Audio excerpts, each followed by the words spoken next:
మహోన్నతుడును రక్షకుడైన యేసుక్రీస్తు అత్యున్నతమైన నామంలో ప్రేమధార టీవీ కార్యక్రమాలను క్రమంగా వీక్షిస్తున్న ప్రతి ఒక్కరికి మా ప్రత్యేకమైన శుభములు తెలియజేస్తున్నాం. నేటి మన ధ్యాన భాగంగా మనము యోహాను సువార్త 5వ అధ్యాయము 30 నుండి 47 వరకు ధ్యానించుకోబోతున్నాం. ఇందులో యేసు ప్రభువు తన తండ్రి అయిన దేవుణ్ణి మహిమపరుస్తూ ఘనపరుస్తూ తన యొక్క తీర్పు అంతయు తన ఇష్టం కాదు కానీ తండ్రి ఇష్టమే అని ఘంటాపదంగా పలుకుతున్నట్లుగా మనము చూస్తాం. ఇక్కడ తనను పంపిన వాని యొక్క గొప్పతనాన్ని తెలియజేస్తూ స్పష్టంగా తెలియజేస్తూ ఉన్నాడు.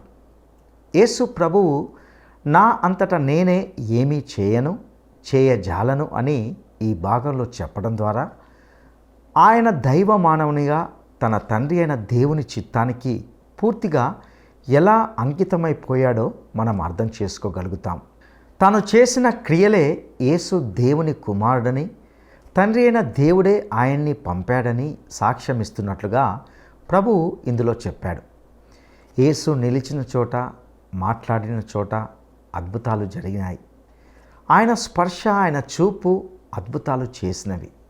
తండ్రే యేసును పంపాడని ఈ అద్భుతాలు రుజువు చేశాయి.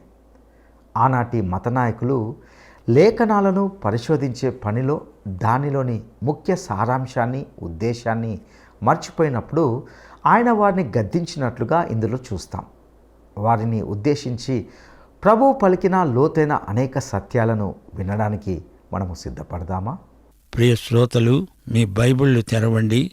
ఈరోజు మన పాఠం యోహాను సువార్త 5వ అధ్యాయం 30 నుండి 47 వచనం వరకు తాత్పర్యంతో శ్రద్ధగా వినండి. ప్రభు అంటున్నాడు, నా అంతట నేనే ఏమీ చేయలేను. నేను తండ్రి వినేటట్లుగా తీర్పు తీరుస్తున్నాను. నన్ను పంపిన వాని చిత్త ప్రకారమే చేయగోరుతాను గాని నా ఇష్టం ప్రకారం చేయగోరను. గనుక నా తీర్పు న్యాయమైనది. నన్ను గూర్చి నేనే సాక్ష్యము చెప్పుకుంటే నా సాక్ష్యము సత్యము కాదు. నన్ను గూర్చి సాక్ష్యమిచ్చే వేరొకడు కలడు. ఆయన నన్ను గూర్చి ఇచ్చే సాక్ష్యము సత్యమని ఎరుగుదును. వారు యోహాను నొద్దకు కొందరిని పంపారు. అతడు సత్యానికే సాక్ష్యమిచ్చాడు. నేను మనుష్యుల వలన సాక్ష్యము అంగీకరించను గాని మీరు రక్షించబడాలని ఈ మాటలు చెప్తున్నాను. అతడు మండుతూ ప్రకాశిస్తున్న దీపమై ఉన్నాడు. మీరు అతని వెలుగులో ఉండి కొంతకాలము ఆనందించడానికి ఇష్టపడ్డారు. అయితే యోహాను సాక్ష్యము కంటే నాకు ఎక్కువైన సాక్ష్యము కలదు. అదేమనినా నేను నెరవేర్చడానికి తండ్రి ఏ క్రియలను నాకిచ్చి ఉన్నాడో నేను చేస్తున్న ఆ క్రియలే తండ్రి నన్ను పంపి ఉన్నాడని నన్ను గూర్చి సాక్ష్యమిస్తున్నాయి. నన్ను పంపిన తండ్రే నన్ను గూర్చి సాక్ష్యమిస్తున్నాడు. మీరు ఏ కాలమందైనా ఆయన స్వరము వినలేదు, ఆయన స్వరూపము చూడలేదు. ఆయన ఎవరిని పంపాడో ఆయనను మీరు నమ్మలేదు. గనుక మీలో ఆయన వాక్యము నిలిచి ఉండలేదు. లేఖనములయందు నిత్యజీవము కలదని తలంచుతూ వాటిని పరిశోధిస్తున్నారు.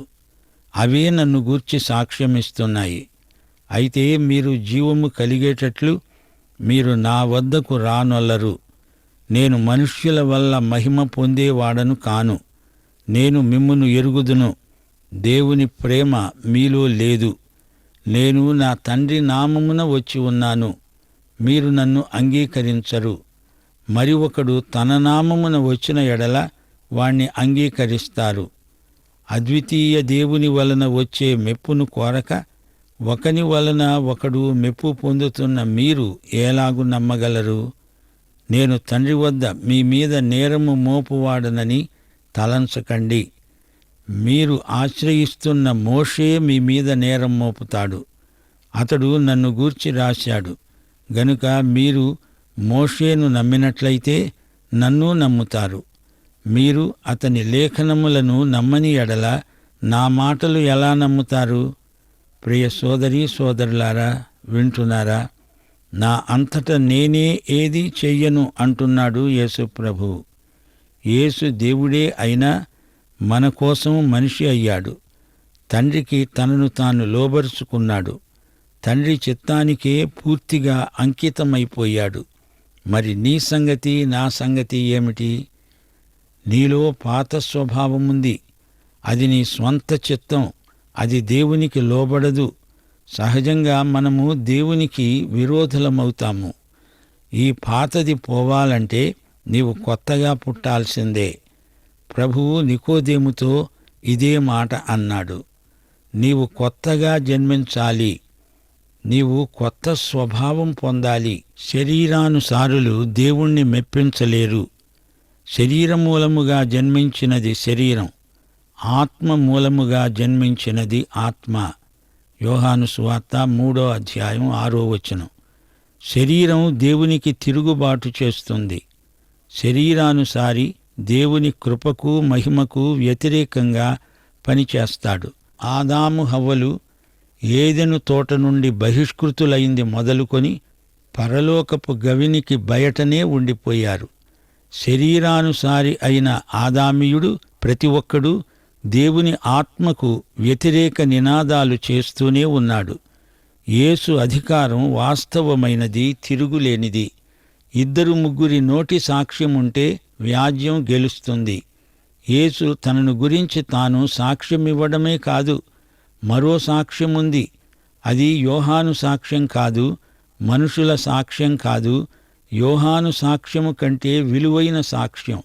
నేను చేస్తున్న క్రియలే ఆ సాక్ష్యం. యోహాను ఎవరు? యేసు వెలుగు, యోహాను దీపం. యేసు చేసిన అద్భుత క్రియలే యేసుకు బలమైన సాక్ష్యాలు. యేసు చేసిన అద్భుతాలు ఆయన తనను గురించి తానే ఇచ్చిన సాక్ష్యాన్ని ధృవపరుస్తున్నాయి, బలపరుస్తున్నాయి. యేసు నిలిచిన చోట, మాట్లాడిన చోట అద్భుతాలు జరిగాయి. ఆయన స్పర్శ, ఆయన చూపు అద్భుతాలు చేశాయి. తండ్రి యేసును పంపాడని ఆయన అద్భుతాలు రుజువు చేశాయి. అలనాటి మతనాయకులు లేఖనాలైతే పరిశోధించారు గాని అందులో యేసును వారు కనుగొనలేకపోయారు. వారు లేఖనాలను వెతకటంలో ముఖ్యోద్దేశ్యాన్నే కోల్పోయారు. యేసును కాదు, వీరు అంత్యక్రీస్తును నమ్మినట్లు కనపడుతోంది. నకిలీ క్రీస్తును వెంబడిస్తారు. అంత్యక్రీస్తు తన సొంత పేరు మీద వస్తాడు గాని యేసు తన తండ్రి పేరట వచ్చాడు. తన తండ్రిని మహిమపరుస్తాడు.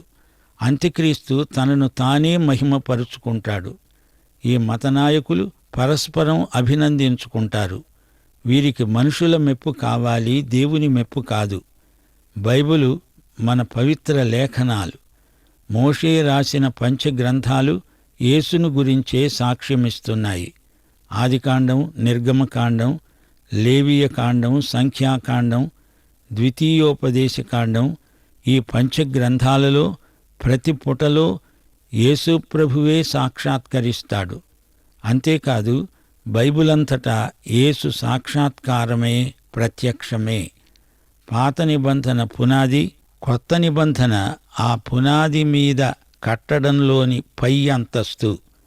లేఖనాలు యేసు మాటే అయినప్పుడు లేఖనాలను నమ్మనివాడు యేసును నమ్మనట్లే. ప్రియ సోదరీ సోదరులారా, ఈ పాఠంలో సాక్ష్యం అనే మాట పదే పదే వచ్చింది గదూ.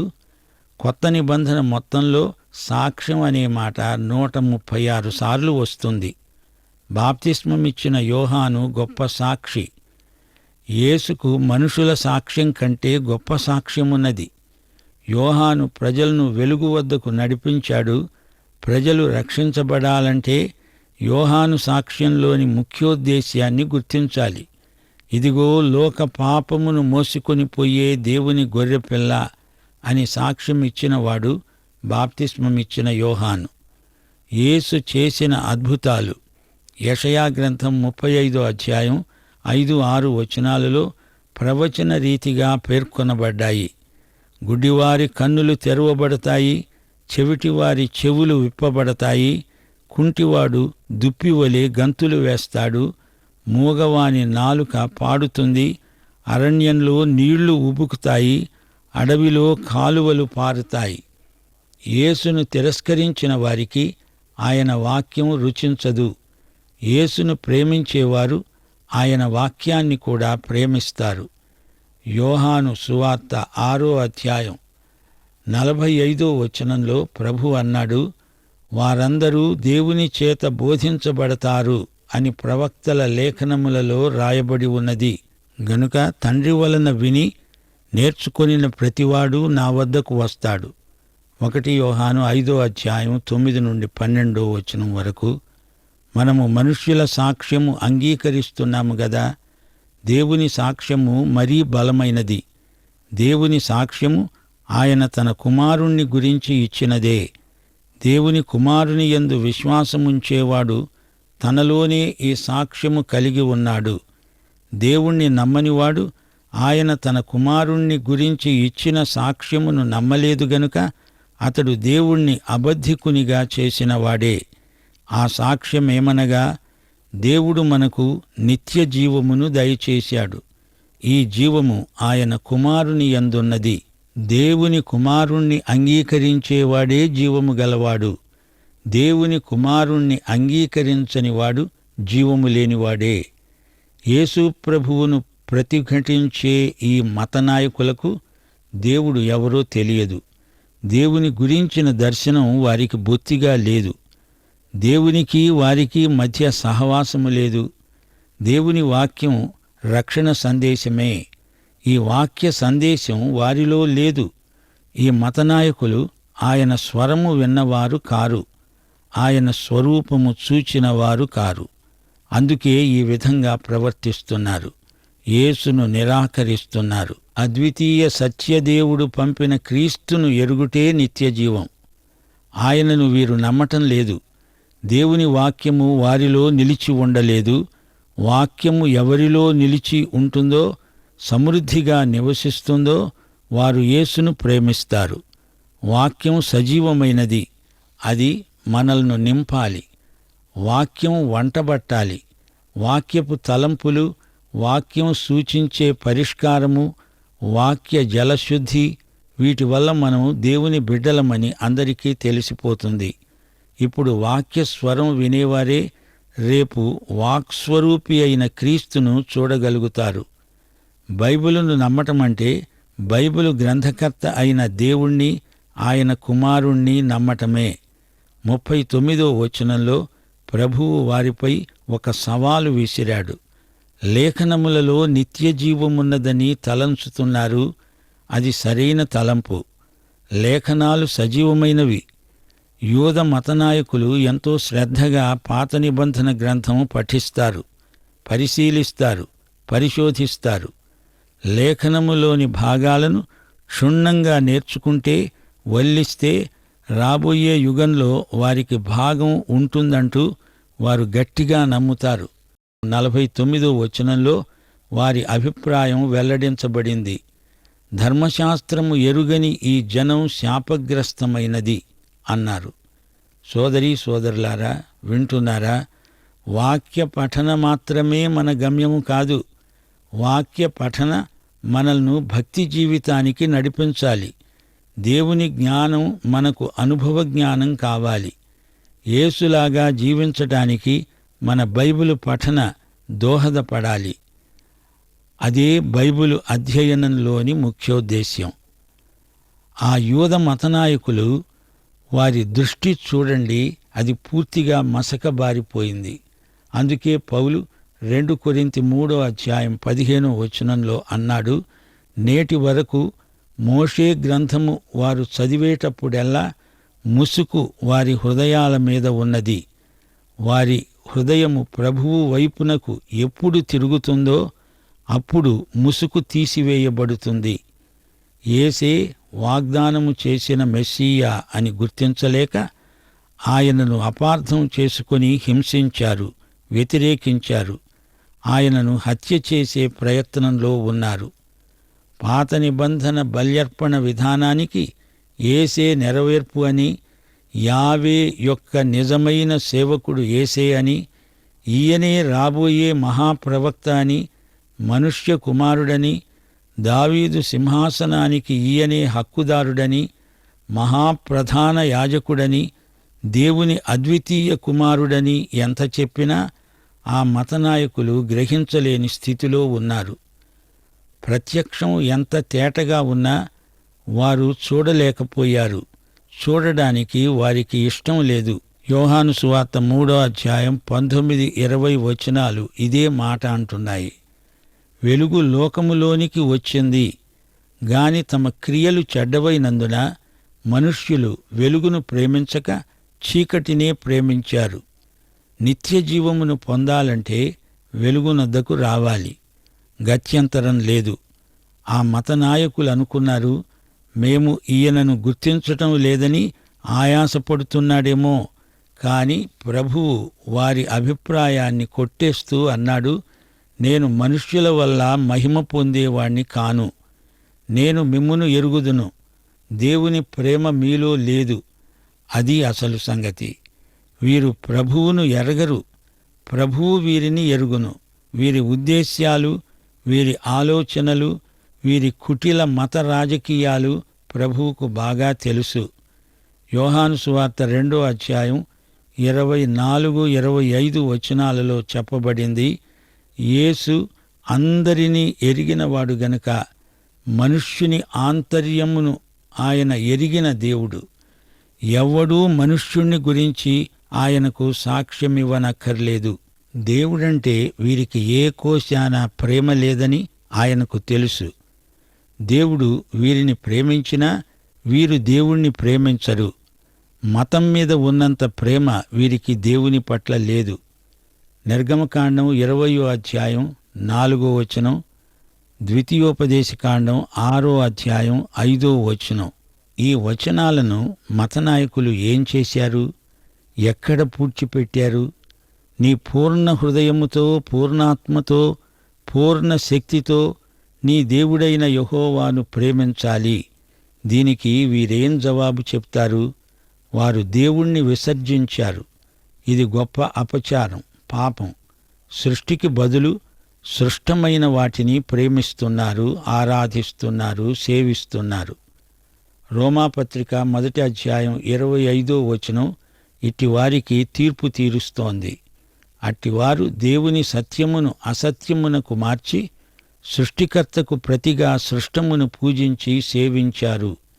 యేసు తన తండ్రి నామమున వచ్చినవాడు, అయినా వారు యేసును అంగీకరించటం లేదు.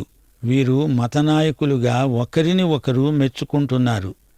అద్వితీయ దేవుని మెప్పు కావాలి గాని మనుషుల మెప్పు వల్ల ఏమి లాభం? దేవుని కోపానికి వీరు గురి అవుతారు. క్రీస్తు తన తండ్రి యొక్క ప్రతినిధి. క్రీస్తును తిరస్కరిస్తే తండ్రిని తిరస్కరించినట్లే. వీరు దొంగ బోధకులను, అబద్ధ ప్రవక్తలను చేర్చుకుంటున్నారు. వీరు సత్యాన్ని కాక అబద్ధాన్ని ప్రేమిస్తున్నారు. పాపులైన మనుషుల మెప్పు కాదు, అద్వితీయుడైన దేవుని మెప్పును కోరేవారే సరైన నాయకులు. వారికి అసలైన విశ్వాసం దేవుని పట్ల ఏర్పడదు. వారు మనుషుల వైపు చూస్తున్నారు, దేవుని వైపు చూడడం లేదు. తండ్రి ఎదట వీరి మీద నేరం మోపడానికి ఆయన రాలేదు, రక్షించడానికే వచ్చాడు. యోహాను సువార్త 3:17 ఏమంటోంది? లోకము తన కుమారుని ద్వారా రక్షణ పొందటానికే గాని లోకానికి తీర్పు తీర్చడానికి దేవుడు ఆయనను లోకములోకి పంపలేదు. యేసు ప్రజల మీద నేరం మోపాల్సిన అవసరమేమీ లేదు. వీరు మోషేను అనుసరిస్తున్నారు గదా. మోషే ద్వారా వ్యవస్థీకరించబడిన నిబంధనకు వీరు వ్యతిరేకమయ్యారు. ఆ నిబంధనను వీరు మీరుతున్నారు. మోషే ఎవరిని గురించి రాశాడో ఆ వ్యక్తిని, అనగా యేసును వీరు తిరస్కరించినందుకు మోషే వీరి మీద నేరం మోపుతాడు. మీరు ఆశ్రయిస్తున్న మోషే మీ మీద నేరం మోపుతాడు అని ప్రభువు ప్రత్యేకంగా చెప్తున్నాడు. నేరం మోపేది నేను కాదు అంటున్నాడు ప్రభువు. మీ ధర్మశాస్త్ర క్రియలు మిమ్మును సమర్థించవు. మీరే గనక మోషేను నమ్మితే మోషే నమ్మిన యేసును మీరు కూడా నమ్మాలి కదా.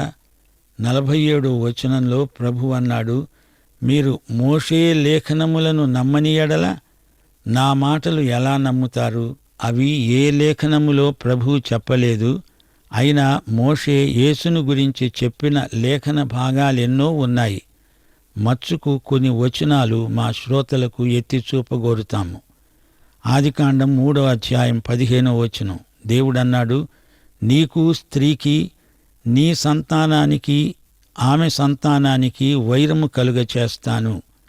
అది నిన్ను తల మీద కొడుతుంది, నీవు దానిని మడిమ మీద కొడతావు. ఇది యేసును గురించిన మహాప్రవచనం. అబ్రహాముతో దేవుడన్నాడు, నీవు నా మాట విన్నందున భూలోకములోని జనములన్నీ నీ సంతానము వలన ఆశీర్వదించబడతాయి. నా తోడని ప్రమాణము చేస్తున్నాను. ఆదికాండం 49వ అధ్యాయం 10వ వచనం. షిలోహు వచ్చే వరకు యూదా వద్ద నుండి దండము తొలగదు, అతని కాళ్ల మధ్య నుండి రాజదండము తొలగదు. ప్రజలు అతనికి విధేయులై ఉంటారు. సంఖ్యాకాండము 24వ అధ్యాయం 17వ వచనం. నక్షత్రము యాకోబులో ఉదయిస్తుంది, రాజదండము ఇశ్రాయేలులో నుండి లేస్తుంది. ద్వితీయోపదేశకాండం 18వ అధ్యాయం 16వ వచనం.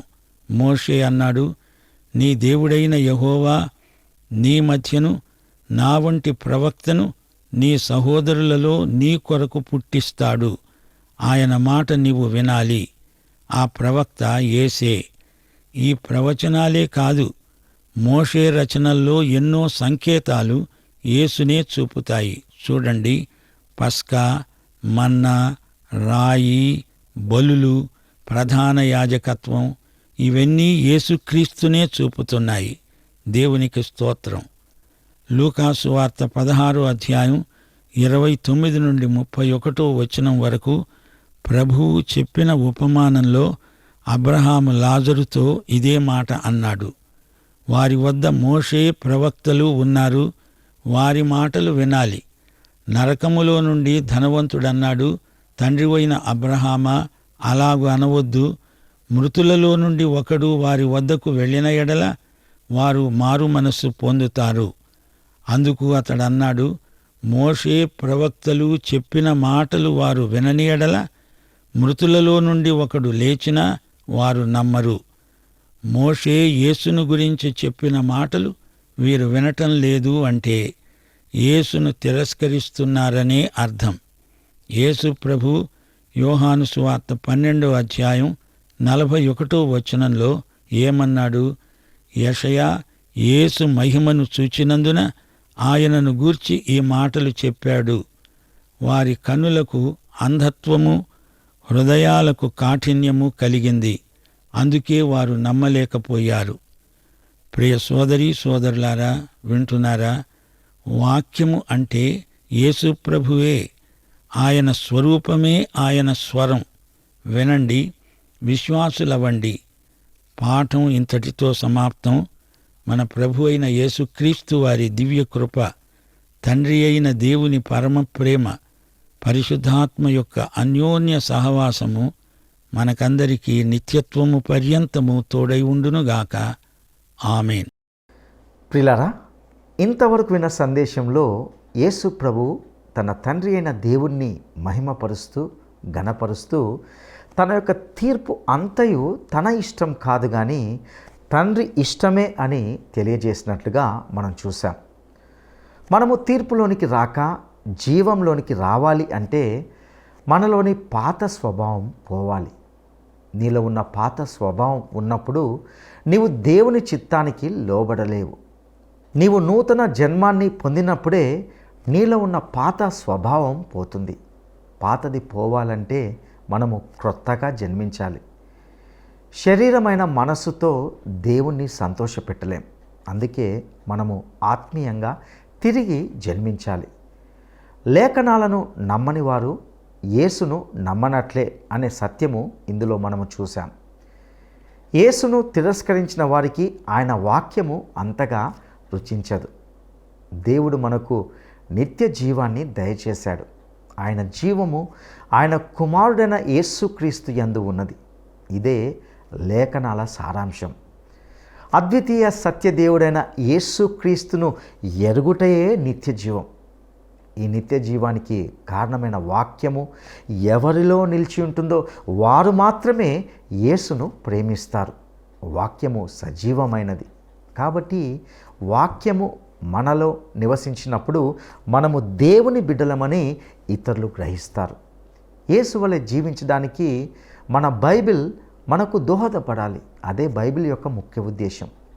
నిత్య జీవాన్ని పొందాలంటే వెలుగునొద్దకు రావాలి. ఈ వాక్య సత్యాలు మీ జీవితాలకు ఆశీర్వాదకరంగా ఉండుటకు ప్రభు సహాయం చేయనుగాక. దైవాశీస్సులు.